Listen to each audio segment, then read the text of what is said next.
ஃப்ரெஷ்ஷான homemade strawberry sauce எப்படி சேர்த்துன்னு பார்க்கலாமா? நீங்க ஒன்ஸ் இது ரெடி பண்ணி வச்சுட்டா ஐஸ்கிரீம் மேக் பண்ணலாம், கேக் ஃபில்லிங் கொடுக்கலாம் அண்ட் மில்க் ஷேக்குமே ரெடி பண்ணலாம். ஸோ இதுக்காக 200 கிராம் ஸ்ட்ராபெரி ஃப்ரெஷ்ஷாக எடுத்திருக்கேன். அதை நல்லா வாஷ் பண்ணிட்டு பேன்ல சேர்த்துக்கிறேன். இது கூட 1/4 கப் அளவுக்கு சுகர் சேர்த்துக்கிறேன்.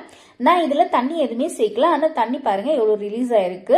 ஸோ ஸ்ட்ராபெரி உங்களுக்கு தேவைப்பட்டா குட்டி குட்டியாக கூட கட் பண்ணி சேர்த்துக்கலாம். இப்போ ஸ்ட்ராபெரி நல்லா இந்த அளவுக்கு மேஷ் ஆயிட்ட பிறகு நான் 1 டீஸ்பூன் அளவுக்கு கார்ன்ஃபிளவர் தண்ணியில டைல்யூட் பண்ணி சேர்த்துக்கிறேன். கார்ன்ஃபிளவர் சேர்க்கறதுனால சாஸ் நல்லா திக்காகி கிடைக்கும், அதனாலதான் கார்ன்ஃபிளவர் சேர்த்துருக்கிறது. கார்ன்ஃபிளவர் சேர்த்த பிறகு நல்லா ஒரு திக்கான கன்சிஸ்டன்சில வந்திருக்கு. இப்போ ஸ்டவ் ஆஃப் பண்ணிட்டு வேற ஒரு பவுல்ல சேஞ்ச் பண்ணிக்கிறேன். இந்த சாஸோட ஷெல்ஃப் லைஃப் பாத்தீங்கன்னா 1 மந்த் வரைக்குமே நீங்க ஃப்ரிட்ஜ்ல வச்சு ஸ்டோர் பண்ணி யூஸ் பண்ணலாம். அண்ட் இப்போ ஸ்ட்ராபெரி சீசன் வேற, அதனால மிஸ் பண்ணாத இந்த மாதிரி ஃப்ரெஷ்ஷான ஸ்ட்ராபெரி சாஸ் ரெடி பண்ணி வச்சு நிறைய டெசர்ட்ஸ்லாம் ட்ரை பண்ணுங்க. இந்த ஸ்ட்ராபெரி சாஸோட கன்சிஸ்டன்சி பாருங்க இந்த மாதிரி தான் இருக்கும். கண்டிப்பா ட்ரை பண்ணி பார்த்துட்டு எப்படி இருக்குன்னு சொல்லுங்க. இதே மாதிரி இன்ட்ரெஸ்டிங்கான வீடியோஸ் பார்க்க மறக்காத சப்ஸ்கிரைப் அண்ட் ஃபாலோ பண்ணிக்கோங்க. நெக்ஸ்ட் வீடியோல பார்க்கலாம். Stay tune friends.